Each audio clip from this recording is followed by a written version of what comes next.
Ta historia nie zaczyna się od zadania. Nikt nie zatrzymuje bezimiennego na drodze. Nie dostajemy wpisu w dzienniku, nazwiska podejrzanego, ani obietnicy nagrody. Nie ma nawet pewności, że właśnie rozpoczęliśmy jakąkolwiek historię. Jest tylko ciało. Mężczyzna leży z dala od głównych szlaków, w głowie wbito mu nóż. Na twarzy pozostawiono niezrozumiały glif. Brakuje mu uszu, a obok ktoś namalował czarne koło z 5 ramionami, z których jedno wyróżnił świeżą czerwienią. Można uznać to za makabryczną dekorację świata i pójść dalej. Ale później znajduje się drugie ciało, potem trzecie. W końcu okazuje się, że po całej kolonii rozrzucono 5 miejsc zbrodni. Ofiary różnią się strojem, położeniem i znakami na skórze, ale sposób działania sprawcy pozostaje ten sam. Przy każdej widnieje również podobne koło. Zmienia się tylko czerwone ramię, jakby każdy zamordowany człowiek wskazywał inny fragment większego mechanizmu. Gdzieś na skraju kolonii znajduje się jaskinia pełna noży, odciętych uszu i tych samych glifów, a na samotnym klifie stoi czaszka otoczona 5 świecami. 5 ofiar, 5 czerwonych ramion, 5 świec. Przypadek? Podpis seryjnego zabójcy? A może instrukcja rytuału, którego nikt dotąd nie zdołał poprawnie przeprowadzić? W tym materiale otworzymy akta kolekcjonera uszu. Odwiedzimy każde miejsce zbrodni, porównamy pozostawione oznaczenia, odtworzymy drogę do kryjówki sprawcy i sprawdzimy, czy z rozsianych po świecie poszlak da się zbudować jeden spójny klucz. Zanim jednak zaczniemy, chcę krótko podziękować użytkownikowi Jasparta993. To właśnie jego komentarz pod moim filmem z ciekawostkami skierował mnie na trop klifu z czaszką, 5 świec oraz oznaczonych ofiar. Dzięki za inspirację, bo z pozornie niewielkiego znaleziska wyrosło jedno z najciekawszych śledztw, jakie do tej pory prowadziłem w Gothic Remake. Zaczynamy tam, gdzie zaczęliby prawdziwi śledczy, od uporządkowania dowodów. W danych zainstalowanej gry znajduje się 5 oryginalnych grafik, nazwanych kolejno T-Note Serial Killer 1, 2, 3, 4 i 5. Każda przedstawia ten sam czarny znak bazowy, lecz inne ramię zostało zamalowane na czerwono. Co najważniejsze, wszystkie tekstury zapisano w tej samej orientacji. Nie musimy więc zgadywać, jak obrócić krzywy malunek sfotografowany pod kątem na skalę albo pniu drzewa. Numery plików prowadzą nas kolejno przez klif, wieżę Kawalorna, 3 wielkie drzewa, wzgórze nad Nekiem i rzekę ponad obozem Bractwa. Nie nazywam tego jeszcze chronologią morderstw. Pliki mogą być ponumerowane wyłącznie dlatego, że ich czerwone ramiona biegną regularnie wokół koła. Jest to jednak jedyna kolejność pozostawiona bezpośrednio w danych gry. Dlatego właśnie według niej otworzymy 5 teczek. Pierwszy ślad prowadzi na najbardziej oddalony klif po wschodniej stronie mapy. Najlepiej rozpocząć przy wieży Mgieł. Jedna z dróg schodzi stąd na plażę z wrakiem statku i ognistymi jaszczurami. My zostajemy jednak na górze. Odbijamy w prawo i idziemy przez las oraz skały ciągnące się wzdłuż wybrzeża. Po drodze natrafiamy na niepokojącą scenę. 2 zwykłe ciała przy drewnianym stelażu przypominającym sztalugę. Gracze nazwali ich malarzami albo martwymi kochankami. Na pierwszy rzut oka mogliby być kolejnymi ofiarami tej samej osoby. To pierwszy fałszywy trop. Nie mają kompletnego zestawu oznaczeń. Nie znaleźliśmy przy nich właściwego koła ani glifów łączących ich z kolekcjonerem. Trzeba minąć parę i kontynuować marsz wzdłuż klifu. Dopiero na dalszej płaskiej półce skalnej znajduje się ciało pasujące do schematu. W głowie tkwi nóż. Uszy zostały usunięte. Na twarzy widnieje złożony glif, a obok namalowano 5-ramienne koło. Z miejsca zbrodni można zobaczyć wrak leżący daleko w morzu. Kiedy ustawimy koło według wspólnego, asymetrycznego czarnego kolca, czerwone ramię wskazuje prawą górną pozycję rytualnego diagramu. Na ołtarzu stoi tam tylna, prawa świeca, druga najkrótsza z całej 5. Mamy więc pierwszy element mapowania, konkretna ofiara odpowiada konkretnej świecy. Pozostaje glif na skórze. Na razie zapisujemy jego kształt i odkładamy go do akt. Wrócimy do niego przy 4. ciele, bo właśnie tam pojawia się pierwszy poważny problem z naszym kodem. Druga tekstura przenosi śledztwo na przeciwną stronę starego obozu, do ruin w rejonie Kawalorna. Jest to jedyna oznaczona ofiara położona na zachód od obozu. Do górnego pomieszczenia wieży nie prowadzą wygodne schody. Przy podstawie ruin znajdują się worki, bele albo skrzynie, które tworzą początek drogi po skałach i fragmentach muru. Układ wygląda na zaplanowaną przez twórców trasę. Ktoś wyraźnie chciał, żeby dociekliwy gracz dostał się na górę. W częściowo otwartym pomieszczeniu pomiędzy kamiennymi ścianami i drewnianymi belkami siedzi półnagi mężczyzna. Na jego torsie namalowano symbol przypominający oko wpisane w większy glif. Nóż i brakujące uszy potwierdzają, że trafiliśmy na drugie miejsce tej samej serii. Czerwone ramię drugiego koła wskazuje pozycję znajdującą się u góry, dokładnie za czaszką. Na ołtarzu odpowiada jej najwyższa ze wszystkich świec. Tutaj pojawia się również pierwsze bezpośrednie połączenie z miejscem, którego jeszcze nie odwiedziliśmy. Ten sam zespół kresek można rozpoznać przy wysokiej białej świecy na stole w kryjówce kolekcjonera. Co więcej, kryjówka znajduje się bardzo blisko ruin. Gracze zauważyli, że kierunek ułożenia ciała i wbitego ostrza prowadzi mniej więcej właśnie w jej stronę. Czy druga ofiara próbuje wskazać sprawcę? To atrakcyjna hipoteza, ale musimy ją odłożyć. Przedłużenie kierunków wszystkich 5 ciał nie tworzy zamkniętego łańcucha. Jedne linie prowadzą ku innym ofiarom, inne w stronę bagien, jaskini ze szkieletami albo zupełnie pustych fragmentów mapy. W kolonii niemal w każdym kierunku prędzej czy później znajdzie się jakaś jaskinia. W aktach zapisujemy więc tylko pewne fakty. Druga ofiara wskazuje najwyższą świecę, jej glif powtarza się w kryjówce, a sama kryjówka znajduje się niepokojąco blisko. Trzecia teczka prowadzi do lasu pomiędzy starym obozem a obozem bractwa. Nie ma tutaj ruin ani charakterystycznego budynku. Drogowskazami są drewniany słup i 3 ogromne drzewa, których pnie tworzą układ przypominający trójkąt. Przy podstawie jednego z nich leży mężczyzna ubrany jak cień. Ponownie odnajdujemy nóż wbity w głowę, usunięte uszy i czerwony glif. Tym razem koło nie znajduje się na ziemi. Sprawca namalował je bezpośrednio na korze. Dlatego znak łatwo ginie wśród cieni, roślinności i faktury pnia. Po wyrównaniu czarnej kotwicy, czerwone ramię trafia w lewą górną pozycję. Odpowiada jej tylna lewa świeca, druga najwyższa. To ciało ma ogromne znaczenie dla śledztwa. Po pierwszej ofierze mogliśmy jeszcze mówić o przypadkowym malunku. Po drugiej o powtórzonym motywie środowiskowym. Trzecie miejsce zbrodni potwierdza jednak stały sposób działania. Sprawca nie tylko zabierał uszy, za każdym razem zostawiał 2 rodzaje oznaczeń. Osobisty glif na ciele oraz koło wybierające jedną z 5 pozycji. Glif cienia również wraca później pośród malunków w kryjówce. Wzór zaczyna się składać, ale nadal brakuje nam najważniejszej informacji. Po co sprawca przypisywał ofiarom świecę? 4. ofiara znajduje się znacznie bliżej starego obozu, lecz łatwo przejść obok niej dziesiątki razy. Punktem orientacyjnym jest Pacho, samotny strażnik ostrzegający przed ziemiami orków. Jeszcze dokładniejszą kotwicą pozostaje jaskinia, w której odnajdujemy Neka. Miejsce zbrodni leży na wzgórzu bezpośrednio nad wejściem. Trzeba zejść z głównego szlaku, wspiąć się po trawiasto-skalistym stoku i odnaleźć duży jasny głaz. Ciało leży tuż przy nim. Koło namalowano na sąsiedniej powierzchni skalnej. Czerwone ramię wskazuje lewy dół diagramu. Na ołtarzu jest to przednia lewa świeca, najkrótsza i najbardziej wypalona. Po raz 4 otrzymujemy inną pozycję. System świec nadal działa idealnie, ale glif na ciele burzy porządek. Wygląda tak samo, albo praktycznie tak samo, jak znak pozostawiony na pierwszej ofierze z klifu. Nie chodzi o 2 ogólne, podobne symbole. Całe zespoły kresek są na tyle bliskie, że nie potrafimy uczciwie przypisać im 2 różnych znaczeń. Dlaczego sprawca dał 2 ludziom ten sam znak, a jednocześnie przypisał ich do 2 różnych świec? Możliwe, że twórcy dwukrotnie wykorzystali tę samą teksturę przez pomyłkę. Możliwe, że powtórzenie jest celowe, a glif nie oznacza konkretnej osoby ani miejsca w kolejności. Może opisywać rodzaj ofiary, etap obsesji zabójcy albo zupełnie inny element jego prywatnego alfabetu. Na tym etapie żadnej wersji nie możemy wykreślić. W aktach pojawia się pierwsza sprzeczność, której nie da się rozwiązać samym obracaniem obrazków. Ostatnia tekstura prowadzi do skalnego rejonu przy rzece i wodospadach ponad obozem bractwa. Zamiast schodzić na bagna, obchodzimy półki przy małym zbiorniku i szukamy wąskiej pionowej szczeliny. W skalnym zagłębieniu siedzi albo opiera się mężczyzna wyglądający na członka nowego obozu. Wskazuje na to m.in. charakterystyczna niebieska chusta. Nóż tkwi w głowie. Uszy zostały odcięte. Glif namalowano na twarzy, a koło na skale tuż obok niej. Czerwone ramię trafia w prawy dół diagramu. Jest to przednia prawa świeca, środkowa pod względem wysokości. I właśnie tutaj 5 miejsc zbrodni tworzy kompletny układ. Klif wskazuje prawą górę, wieża górę, 3 drzewa lewą górę, wzgórze nad Nekiem lewy dół, rzeka prawy dół.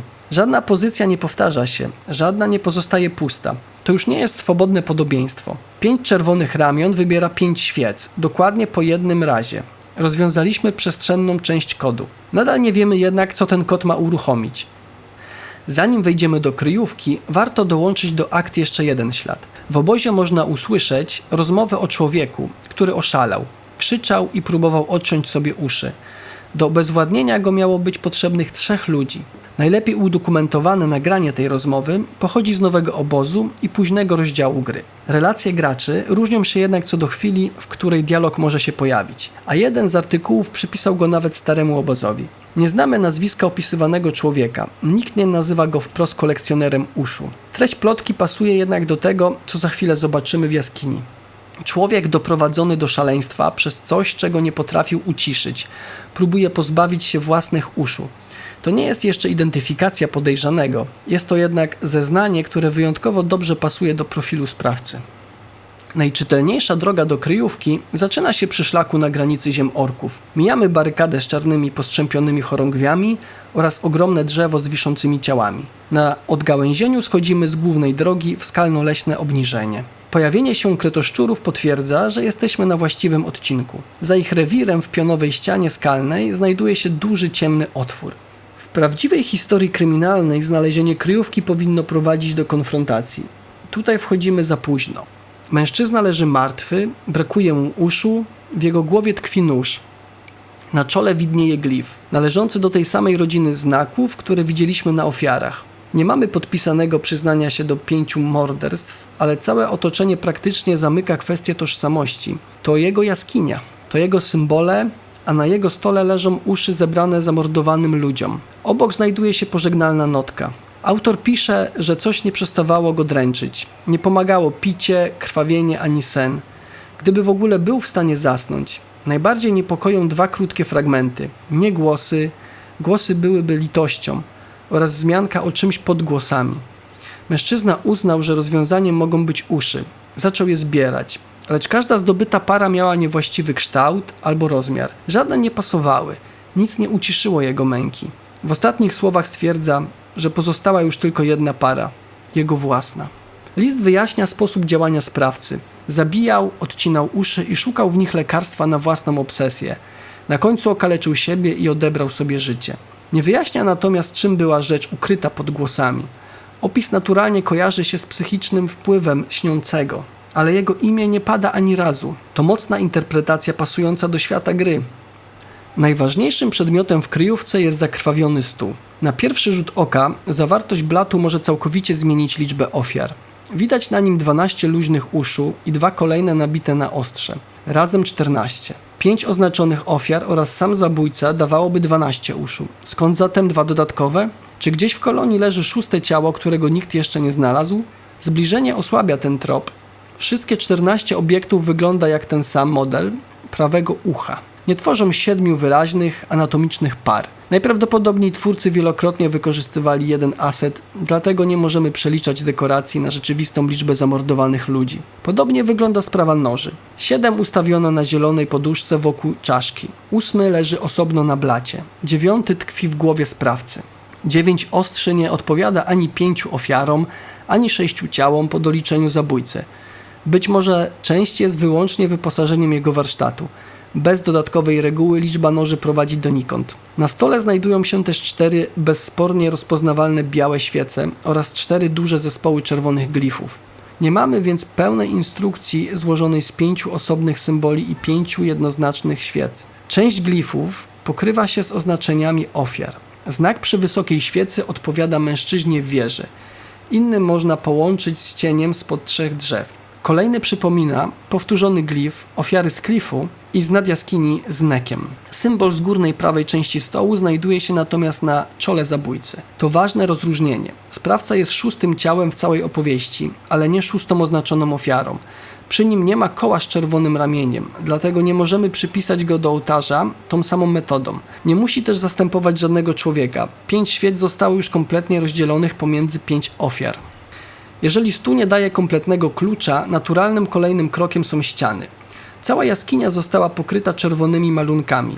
Na 13 wykonanych przeze mnie ujęciach można wskazać 7 fizycznych miejsc z farbą. Przy wejściu, przy naczyniach i klatkach, na skałach obok stołu, wysoko na tylnej ścianie, nad ciałem i tuż przy samym zabójcy. 7 miejsc nie oznacza jednak 7 kolejnych instrukcji. Część malunków powtarza te same motywy. Szeroka kompozycja nad ciałem, sfotografowana z różnych odległości, nadal pozostaje jednym układem. Na ścianach nie ma cyfr, 5 równych pól, strzałek łączących kolejne kroki, ani wyraźnego miejsca, od którego należałoby rozpocząć odczyt. Można czytać znaki od lewej, można od prawej, można rzędami, zgodnie z ruchem wskazówek zegara albo wokół ciała. Każda metoda wymaga jednak przyjęcia reguły, której zabójca nigdzie nie zapisał. Malunki przypominają raczej obsesyjnie powtarzany alfabet. Łączą kryjówkę z ciałami i stołem, ale nie tworzą znanego nam języka. Co najmniej jeden motyw z jaskini nie ma oczywistego odpowiednika na żadnej z 5 ofiar, ani na czole sprawcy. Do tego nadal dochodzi podwójny glif z klifu i wzgórza nad Nekiem. Jeżeli był błędem twórców, kod jest uszkodzony. Jeżeli został powtórzony celowo, brakuje nam zasady pozwalającej zrozumieć jego funkcję. Po oględzinach kryjówki znamy więc sprawcę, motyw zbrodni i sposób łączenia ofiar ze świecami. Nadal nie mamy kolejności. Pozostaje wrócić na miejsce, od którego zaczęło się całe śledztwo. Ołtarz znajduje się na klifie przy trasie prowadzącej ze starego obozu w stronę starej kopalni. Trzymamy się rzeki, przechodzimy przez drewniany most i zaraz za nim schodzimy z głównej ścieżki na trawiaste zbocze. Na górnej półce czekają czaszka, metalowy diagram i 5 interaktywnych świec różnej wysokości. Na tym etapie rozwiązanie wydaje się znajdować na wyciągnięcie ręki. Wiemy, która ofiara odpowiada której świecy, wspólny czarny znak ustala obrót, a czerwone ramię wybiera pozycję.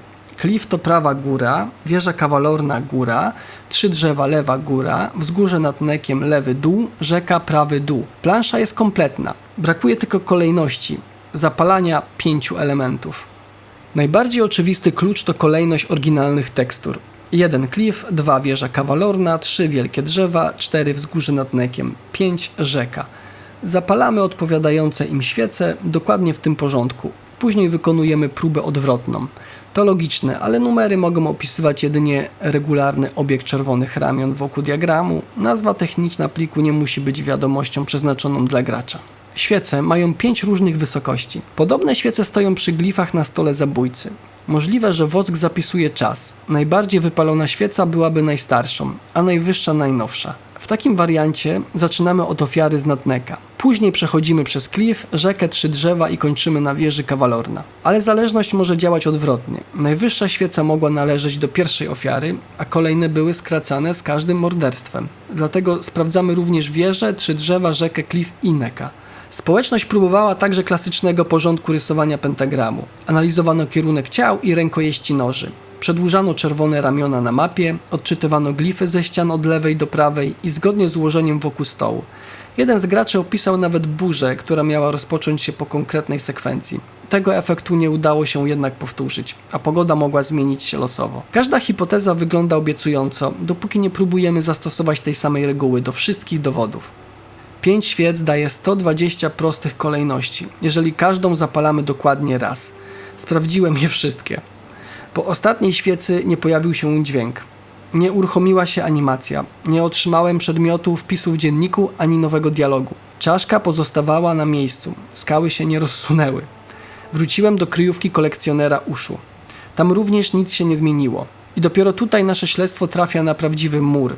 Nie oznacza to jeszcze, że ołtarz na pewno jest martwy. 120 permutacji wyczerpuje tylko najprostszy model. Zapalić każdą świecę jeden raz. Gra pozwala również je gasić. Nie wiemy, czy próby trzeba rozpocząć po wczytaniu czystego zapisu. O konkretnej porze, w odpowiedniej pogodzie albo w określonym rozdziale. Być może najpierw trzeba obejrzeć wszystkie ciała, przeczytać notatkę i uruchomić zasłyszany dialog. Być może efekt nie pojawia się przy czaszce ani kryjówce. Teoretycznie gdzieś na mapie może otwierać się przejście, zmieniać jaskinia albo odblokowywać fragment podziemi, którego nikt dotąd nie obserwował podczas testu. Nie znaleźliśmy jednak żadnego miejsca, dla którego dałoby się taki efekt powtórzyć. Czy w grze w ogóle istnieje zakończenie tej sprawy? Pozostają 3 możliwości. Pierwsza, rozwiązanie działa, ale nadal brakuje nam jednego warunku. Być może kolejność jest poprawna, lecz nie znamy wymaganej kombinacji zapalania i gaszenia albo stanu fabularnego. Druga, kolekcjoner uszu jest wyłącznie rozbudowaną opowieścią środowiskową. 5 kół celowo opowiada 5 świecom, ale ołtarz nie prowadzi do nagrody ani nowego zadania. Jego zadaniem jest jedynie połączyć rozsiane sceny i zostawić gracza z niepokojącą historią. Trzecia, planowano dalszy etap, lecz nigdy go nie ukończono.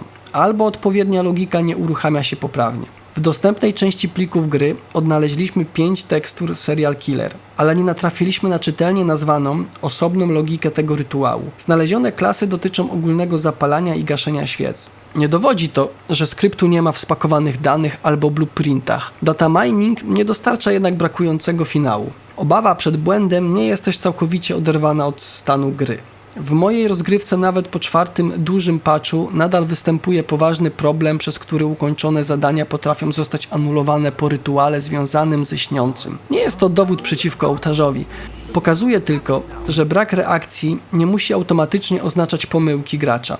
Poprawne rozwiązanie również może trafiać na niedziałający albo niedokończony fragment. Na dzisiaj nikt nie opublikował powtarzalnego nagrania, na którym określona sekwencja wykonana w opisanym stanie gry uruchamia unikalne zdarzenie, otwiera przejście albo przyznaje nagrodę.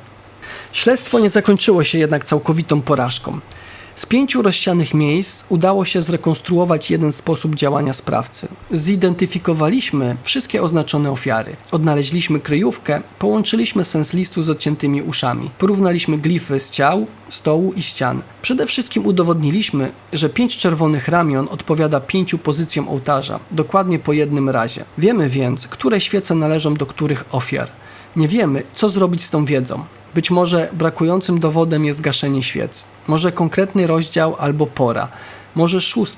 nieodnalezione miejsce. Może zmiana zachodząca daleko od ołtarza. A może finał tej historii istnieje tylko w zamierzeniach twórców. Jeżeli komuś uda się wywołać powtarzalny efekt, sama kolejność 5 nazw nie wystarczy. Potrzebujemy wersji gry, rozdziału, pory, stanu odnalezionych ciał, dokładnej sekwencji zapalania i gaszenia oraz pełnego nagrania rozpoczętego przed pierwszą interakcją. Do tego czasu akta kolekcjonera uszu pozostają otwarte.